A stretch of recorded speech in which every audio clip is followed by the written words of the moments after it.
Hey everybody, welcome back to the VMP Performance channel. I'm Justin and I am here today with Chuck's Odin Supercharged 2018 Mustang GT. I want to show you something really cool we're working on, and no, you should never put a bag of ice on top of your supercharger. You actually need to put it in the new Odin Ice Tank that we're going to be offering here very soon. This Odin Ice Tank is something I've been wanting to do forever. And it took a little while to get the design done and get the first sample with all the COVID delays. So it's finally here. We're getting an awesome opportunity to test fit it. We actually designed our cold air for Odin to leave room for this future ice tank option. Being racers ourselves, we know that people always want to get that extra little bit at the track. So that's what the ice tank gives you. The ability to load about 10 to 15 pounds of ice into the supercharger system and super cool everything. One of the things that was really important to me was the ability to run either 1-inch lines or the traditional 3/4-inch lines. If you're at a lower horsepower level, you have a street car, 3/4-inch is just fine for you. However, when you start talking about 1,000+ rear wheel horsepower numbers, being trailered to the track, only going to the track as some of our customers' builds evolve into, 1-inch is the way to go. It supports higher flow. You can use 1-inch heater hose, which is readily available and inexpensive. So the way that we achieve that flexibility is the fittings on the Odin Ice Tank are threaded.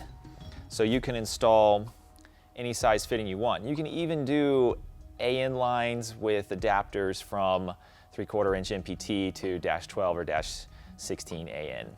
So that's a really cool, flexible option that we wanted to make sure that this Odin Ice Tank had. Let me show you how it works. So down here we have the outlet of the Odin Ice Tank. This is what feeds your intercooler pump. And we have temporarily set up our flow meter on this feed line. This particular setup has a 1314 GT500 pump installed. It's the Pierburg CWA 50 pump. It flows about 8 to 12 gallons per minute depending on the system it's in. So that's just a little nerdy, techie tidbit for you. The big thing that I want to show you is the ability to run a 1-inch line if you need to with a fitting like this, or to just run the standard 3/4-inch lines.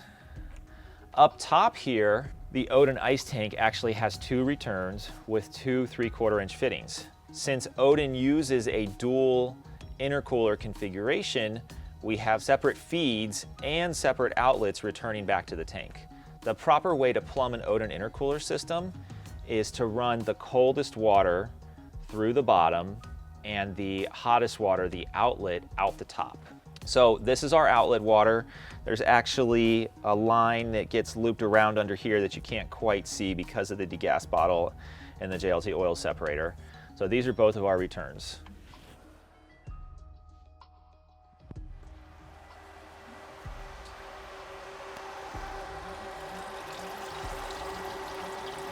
One of the really important things with a high flow intercooler system like this is you have got to avoid aeration in the water. If you're running antifreeze, the aeration is even worse. It just seems to form bubbles. We wanted to make sure that this system was free flowing and there was plenty of volume in the tank to allow the bubbles to come out of the water before they got sucked through the pump and the rest of the system.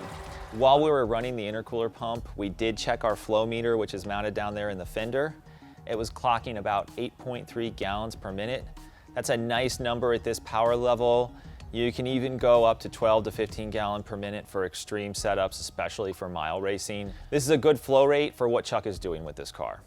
Once again, we designed this to be an entirely integrated system to work with our Odin Supercharger. They're going to be available very, very soon here. We'll throw some links below as soon as they are available. Until next time, make sure you like, subscribe, and share. I'll see you later.